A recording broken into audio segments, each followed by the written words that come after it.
रुपए की कदर में बेहतरी का रुझान बरकरार। इंटरबैंक में डॉलर की कीमत 4.90 रुपये तक और ओपन मार्केट में 4 रुपये मजीद घट गई। यूरो और पाउंड की कीमतों में भी कमी।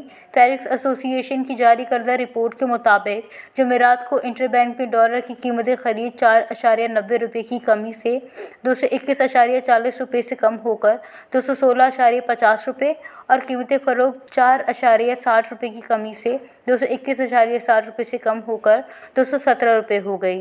दूसरी जानिब ओपन मार्केट में 4 रुपये की कमी से डॉलर की कीमत खरीद 216.50 रुपये से कम होकर 212.50 रुपये और कीमत फ़रोख्त 218.50 रुपये से कम होकर 214.50 रुपये हो गई। फॉरेक्स रिपोर्ट के मुताबिक यूरो की कीमत खरीद 1 रुपये की कमी से 222 रुपये से कम होकर 221 रुपये और कीमत फ़रोख्त 50 पैसे की कमी से 224.50 रुपये से कम होकर 224 रुपये हो गई।